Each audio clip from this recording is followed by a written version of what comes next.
ಪೂಜಾ ಕಶ್ಯಪ್ ರಾಜ್ ಕಶ್ಯಪ್ ಅವರ ಒಬ್ಬಳೆ ಮಗಳು. ಅವಳಿಗೆ ನಾವು ಶ್ರೀಮಂತರು ಅಂತ ಸ್ವಲ್ಪನೂ ಅಹಂಕಾರ ಇರಲ್ಲ. ಎಲ್ಲರ ಜೊತೆ ಲವ್ಲಿ ಬಬ್ಲಿ ಆಗಿ ಎಂಜಾಯ್ ಮಾಡ್ಕೊಂಡು ಚೆನ್ನಾಗಿರ್ತಾಳೆ.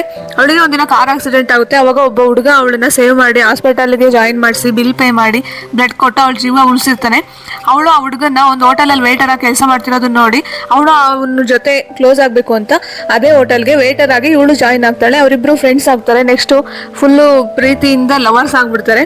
ಪೂಜಾ ಅವ್ರ ಅಪ್ಪಂಗೆ ಕಾಡಿ ಬೇಡಿ ಅವ್ರ ಪ್ರೀತಿನ ಅಕ್ಸೆಪ್ಟ್ ಮಾಡ್ಕೊಳ್ಳೋ ಥರ ಮಾಡಿ ಅವನಿಗೆ ಅವರ ಕಂಪ್ನಿನಲ್ಲೇ ಒಂದು ಕೆಲಸ ಕೊಡ್ಸಿರ್ತಾಳೆ.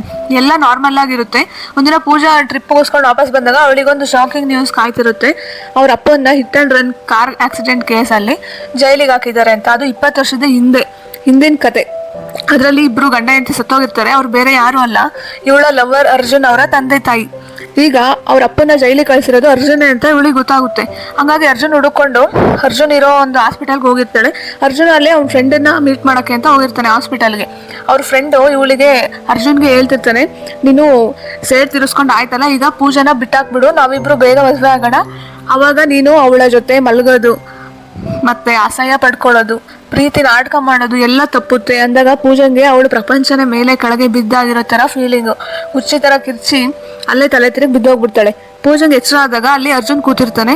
ಅವಳು ನನ್ನ ಅಪ್ಪನ್ನ ಬಿಟ್ಬಿಡು, ನಿನಗೆ ಎಲ್ಲಿಗೂ ಯಾರ ಕಣ್ಣಿಗೂ ಬೀಳದೇ ಇರೋಗೆ ನಾವೆಲ್ಲರೂ ದೂರ ಹೋಗಿ ಬದುಕೊಂತೀವಿ, ನೀನೇನು ಕೇಳಿದ್ರು ನಾನು ಕೊಟ್ಬಿಡ್ತೀನಿ ಅಂತ ಹೇಳ್ತಾಳೆ. ಅದಕ್ಕೆ ಅರ್ಜುನು, ಪೂಜಾ ನೀನೇನು ಮಾತಾಡ್ತೀಯ, ನಂದು ನಿಂದು ನೆಕ್ಸ್ಟ್ ಮಂತ್ ಮದುವೆ ಇದೆ, ನಿನ್ನನ್ನು ನಾನು ಎಲ್ಲಿಗೂ ಹೋಗಕ್ಕೆ ಬಿಡಲ್ಲ, ನೀನು ಸಾಯೋವರೆಗೂ ನನ್ನ ಜೊತೆಲೇ ಇರಬೇಕು ಅಂತ ಹೇಳ್ತಾನೆ. ಪೂಜಂಗೆ ಇನ್ನೊಂದು ಶಾಕಿಂಗ್ ಅದು, ಇವನು ನನ್ನನ್ನು ಸಾಯೋವರೆಗೂ ನನ್ನನ್ನು ಬಿಡಲ್ವಾ, ಇವನನ್ನೇ ನಾನು ನಿಜವಾಗ್ಲೂ ಪ್ರೀತಿ ಮಾಡಿದ್ದು ಅಂತ. ಅವಳನ್ನ ಅರ್ಜುನ್ ಮನೇಲಿ ಕೂಡಾಕಿರ್ತಾನೆ. ಇನ್ನೇನು ಅವ್ರ ಮದುವೆಗೆ ಒಂದು ವಾರ ಇರೋವಾಗ ಅವಳಿಗೆ ವಾಂತಿ ತಲೆ ಸುತ್ತು ಬರ್ತಾ ಇರುತ್ತೆ. ಅವಳು ಪ್ರೆಗ್ನೆಂಟ್ ಇರೋ ಚಾನ್ಸಸ್ ಇದೆ ಅಂತ ಅವಳಿಗೆ ತುಂಬ ಕಳವಳ ಆಗ್ತಿರುತ್ತೆ. ಅದಕ್ಕೆ ಮದುವೆ ದಿನ ಒಂದು ಎಸ್ಕೇಪ್ ಪ್ಲ್ಯಾನ್ ಮಾಡಿರ್ತಾಳೆ. ಮಾಡಿ ಅವಳು ಮದುವೆ ಹುಡುಗಿಗೋಸ್ಕರ ಕಾಯ್ತಿರ್ತಾನೆ. ಆದರೆ ಅವಳು ಎಸ್ಕೇಪ್ ಆಗಿ ಹೋಗಿರ್ತಾಳೆ. ಇವನು ಅವಳು ಕಾರ್ನ ಚೇಸ್ ಮಾಡ್ಕೊಂಡು ಹೋಗಿ ಅವಳನ್ನ ಹೆಲಿಕಾಪ್ಟರಲ್ಲಿ ವಾಪಸ್ ಕರ್ಕೊಂಡು ಬರ್ತಿರ್ತಾನೆ. ಅವಾಗ ಅವಳು, ನಾನು ನಿನ್ನ ಮದುವೆಗೆ ಈ ಜನ್ಮದಲ್ಲಿ ಒಪ್ಕೊಳ್ಳಲ್ಲ, ಮತ್ತು ನಿನ್ನ ಮಗುಗೂ ನಾನು ಈ ಜನ್ಮದಲ್ಲಿ ಜನ್ಮ ಕೊಡಲ್ಲ ನಾನು ಅಂತ ಅಂತಾಳೆ. ಅವಾಗ ಅರ್ಜುನು, ನಿಂಗೆ ನನ್ನ ಮೇಲೆ ಕೋಪ ಕಡಿಮೆ ಆಗಬೇಕು ಅಂದರೆ ನಾನು ಏನು ಮಾಡ್ಬೇಕು ಹೇಳು ಅಂತ ಕೇಳ್ತಾನೆ. ಅವಾಗ ಪೂಜಾ, ನೀನು ಸತ್ತ ಮೇಲೇ ನನಗೆ ಕೋಪ ಕಡಿಮೆ ಆಗೋದು ಅಂತಾಳೆ. ಅವಾಗ ಅರ್ಜುನ್ ಹೆಲಿಕಾಪ್ಟರಿಂದ ಕೆಳಗಡೆ ಬಿದ್ದುಬಿಡ್ತಾನೆ. ಪೂಜಂಗೆ ಸಾಕು. ಅವಾಗ ಅವಳು ಕೆಳಗೆಲ್ಲ ಹುಡುಕಿ ಅವನು ನೋಡಿದಾಗ ಅವನು ನದಿ ಒಳಗಡೆ ಬಿದ್ದಿರ್ತಾನೆ. ಇಲ್ಲಿ ಪೂಜಾ ಫುಲ್ಲು ಅಳ್ತಿರ್ತಾಳೆ. ಅರ್ಜುನ್ ಬಂದು, ನೋಡು ಪೂಜಾ, ನಾನು ಸತ್ತರೆ ನಿಂಗೆ ಇಷ್ಟೊಂದು ದುಃಖ ಆಗ್ತಿದೆಯಲ್ಲ, ನಿಮ್ಮ ಅಪ್ಪನ ಜೈಲಿಂದ ಹೊರಗಡೆ ಕರೆಸ್ತೀನಿ ನಾನು, ನನ್ನ ಮಗುಗಿನ ತೆಗೆಸ್ಬೇಡ, ನನ್ಗೆ ಕ್ಷಮಿಸು ಅಂತ ಕೇಳ್ಕೊತಾನೆ. ಇಲ್ಲಿ ಒಂದು ಅನ್ಟೋಲ್ಡ್ ಸ್ಟೋರಿ ಏನಂದರೆ, ಪೂಜಾನ ಆಕ್ಸಿಡೆಂಟಿಂದ ಸೇವ್ ಮಾಡಿದಾಗ ಅರ್ಜುನ್ಗೆ ಅವಳು ಯಾರು ಅಂತ ಗೊತ್ತಿರಲ್ಲ. ಅವರಿಬ್ರು ಲವರ್ಸ್ ಆದಾಗ ಪೂಜಾ ಅಂದರೆ ತುಂಬ ಪ್ರೀತಿ ಇರುತ್ತೆ ಅರ್ಜುನ್ಗೆ. ಆದರೆ ಯಾವಾಗ ಅವಳು ರಾಜ್ ಕಶ್ಯಪ್ ಮಗಳು ಅಂತ ಗೊತ್ತಾಗುತ್ತೋ ಅವಾಗಿಂದ ಅವನು ಅವಳ ಮೇಲಿನ ಪ್ರೀತಿನ ಮರಿಬೇಕು ಅಂತ ಭಾಳ ಟ್ರೈ ಮಾಡ್ತಿರ್ತಾನೆ. ಆದರೆ ಅವನಿಗೆ ತುಂಬ ಕಷ್ಟ ಆಗ್ತಿರುತ್ತೆ.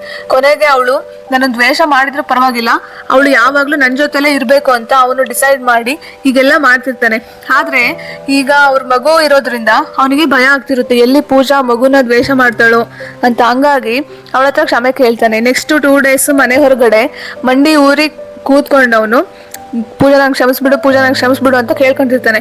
ಅವಾಗ ಅವಳು, ನಾನು ಮಗುಗೆ ಜನ್ಮ ಕೊಡ್ತೀನಿ, ಆದರೆ ನಿನ್ನನ್ನು ನಾನು ಯಾವತ್ತೂ ಮತ್ತೆ ಕ್ಷಮಿಸಲ್ಲ, ಮತ್ತೆ ನಾನು ನಿನ್ನ ಮೇಲೆ ಯಾವತ್ತೂ ನಾನು ಪ್ರೀತಿ ಇಟ್ಕೊಳ್ಳಲ್ಲ ಅಂತ ಅಂತಾಳೆ.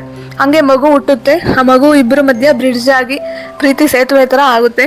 5 ವರ್ಷ ಆದಮೇಲೆ ಪೂಜಾ ಅವನನ್ನು ಫುಲ್ ಕ್ಷಮಿಸಿ ಮತ್ತೆ ಮದುವೆ ಆಗ್ತಾಳೆ. Please subscribe.